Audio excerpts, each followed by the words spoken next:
All right, this is, as we said before, this is the very ending of the flood, and they have disembarked from the ark and began to set up their households, most likely in the immediate area for a while. And then as the time progressed, then possibly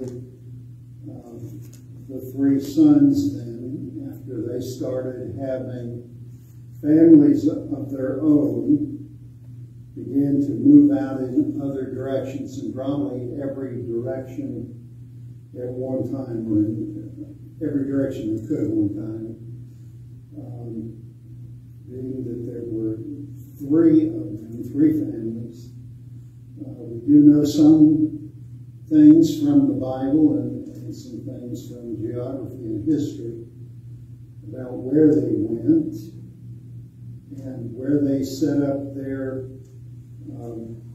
nations, their groups, and they are divided according to nationality, according to language, and according to families. Right? Those are the divisions, the means of divisions that were given in the Scripture, not according to race, because the Bible only knows one race, human. And if I had known that way back when I was very, very young, I could have saved myself a lot of eddying things back and forth in my mind. I never looked upon myself as racist in any way, because I had friends and in every culture group, and yet at the same time we all are, to a degree. Every nationality looks upon itself as the first, the best, the greatest, the smartest. Every single race. I mean, you go to China, and the people of China will think that they're number one. People in European countries will think they're number one. That's what caused all the wars throughout time immemorial. We inherited it from Europe. We can't blame it on Europe, because when our forefathers got over here, they could have made it anything they wanted to make it. And they could have held the views that they wanted to hold, and they did. And for a while, they actually lived up to a doctrine of equality. And then later on, it became something that had to be fought for, or argued for, and then in order to assure it, we had to constitute it, put it in a constitution, and even that wasn't totally effective. We had a war over it. I know a lot of people say that the Civil War was fought for states' rights and for probably a great majority of those who participated. That was the case, but in other cases it wasn't. It was racial. And it wasn't fair, and it wasn't right, and a lot of things that led up to it weren't fair and weren't right either. But the divisions that we are to look upon, that God looked upon, are those of nationality and of family and of language. Up to this point, there was one language, and there was one group of people, one nation, and yet they're going to break up into 4 families. Noah being the progenitor of all 4 of those families, and then each of the sons in turn, with their wives, then would represent or would create 3 other families. We know that some went southwest, and we know that some went northeast, and we know that some went west. Okay, and we know that because those are the centers of the population throughout all of history. The east, China, Japan, that area, the Oriental clans, west, the European clans, and some of the, what became Euro-Asians, or however they break up. By the way, there are those in anthropology that will tell you that there are, we learned a little song, red, yellow, black, and white. So that's 4 groupings of people by skin color. God doesn't divide people according to skin color. He looks at the tongue, the language that they speak. Some anthropologists, when I studied anthropology in college, some anthropologists, now these are secular anthropologists, believe that there are as many as 16 different races. And they got 15 too many. There's only one. And that's the human race. All right, now, verse 1 introduces the topic of the extended family. We've seen that. Verse 1 says, now these are the generations of the sons of Noah, Shem, Ham, and Japheth, and unto them were sons born after the flood. That is their progeny, their children. They weren't all male, but that's just the way the language flows. The children of all 3 of them began to be born and created those families. This chapter deals with the descendants of Noah as they migrate from the center of their landing spot to repopulate the earth. Now, you remember when God created man in the first place, his primary directive was populate the earth. Okay?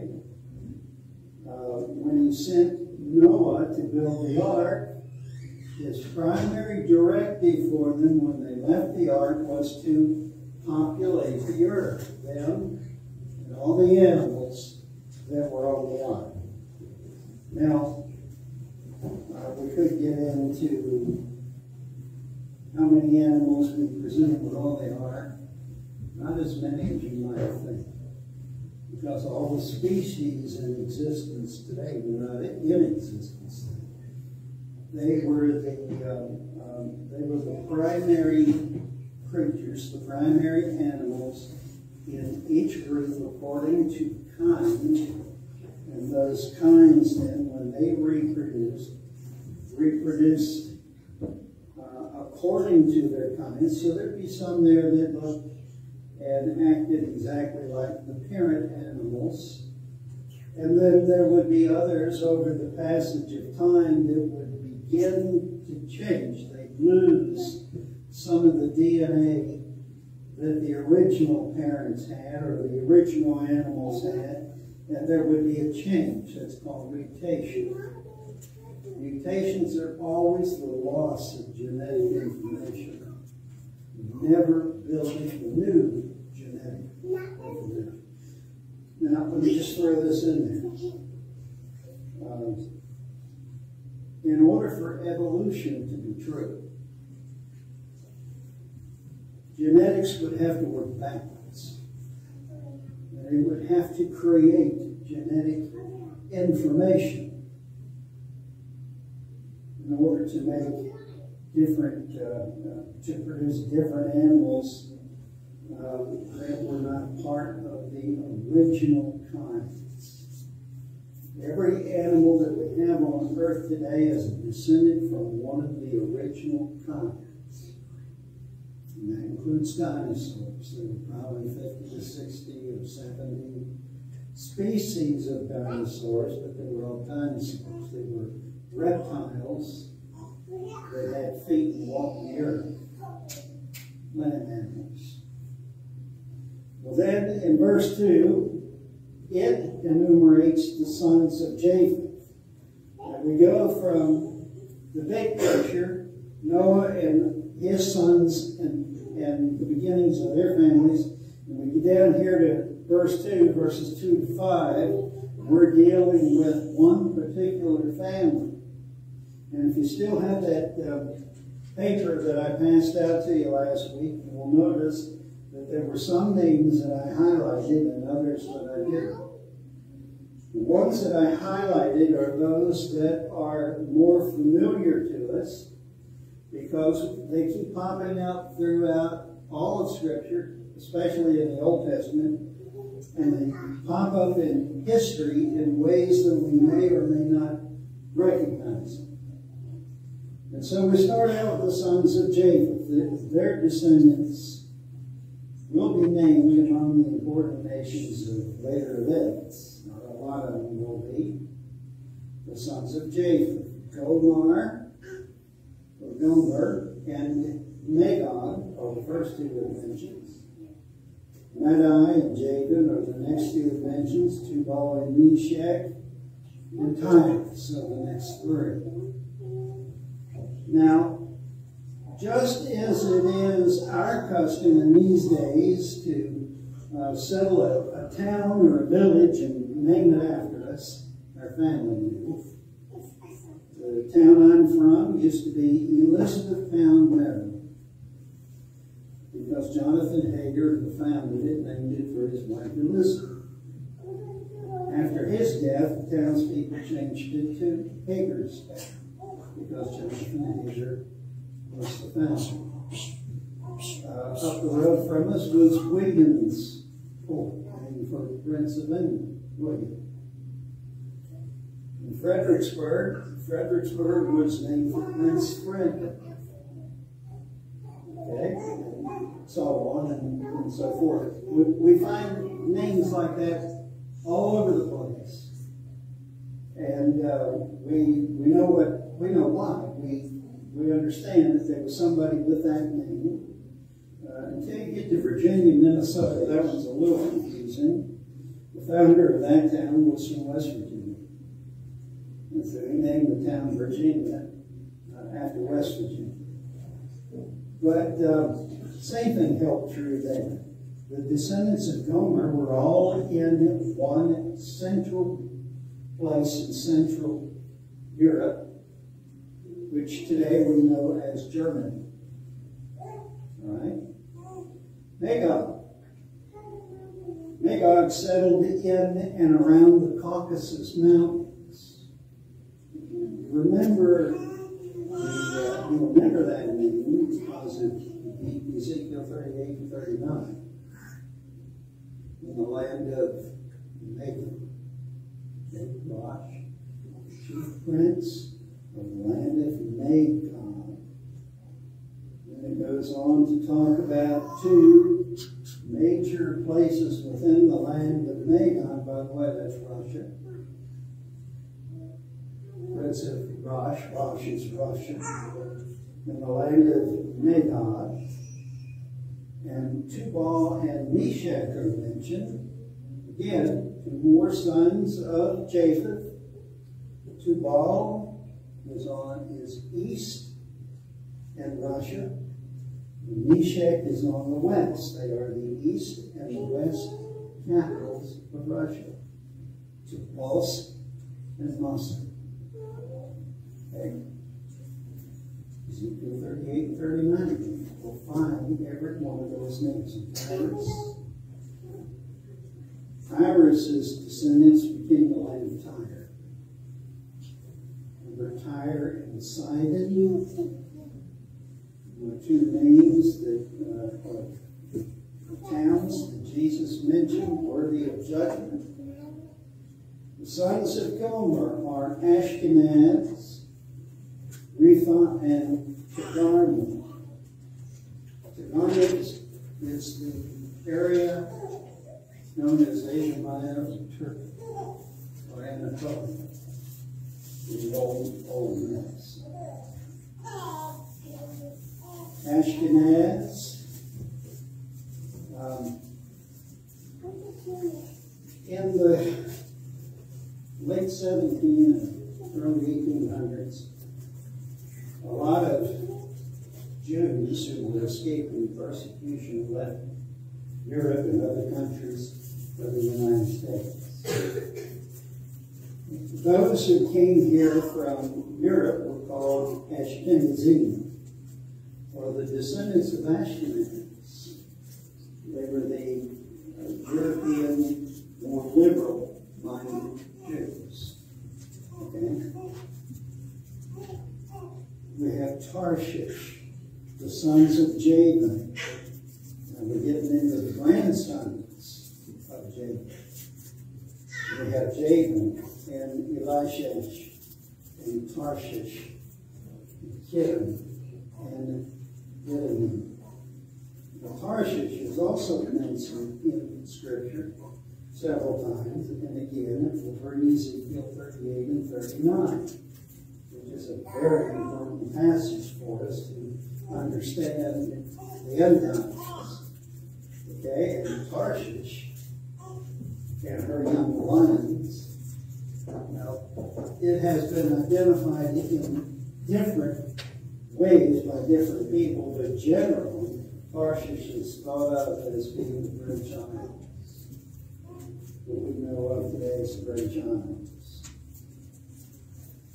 And these, 10:5, by these were the isles of the Gentiles divided into their lands, everyone after his tongue, after his families, after his nations. Now remember, there's still one tongue, one family, and one nation at this point.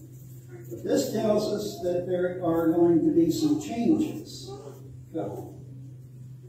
Changes in language, changes in families, because as the families beget other families, they keep moving into other places. And as they move into other places, they set up other cities and nations and families. Eventually, for the purpose of the whole world being populated. It's a step at a time, an increment at a time, a year at a time, a decade at a time. But that's the goal. And that's where they're headed. So then all the families of the earth, all the nations, and all the tongues then had a common beginning, and that beginning was right here in Genesis chapter 10. Now we're getting closer and closer to the origin of all that at the Tower of Babel. And that's interesting. It's a very interesting study. As I said last week, the Sumerian word, that means the gate of God. In Hebrew, Babel means confusion. And there is a mix-up, very confusing time.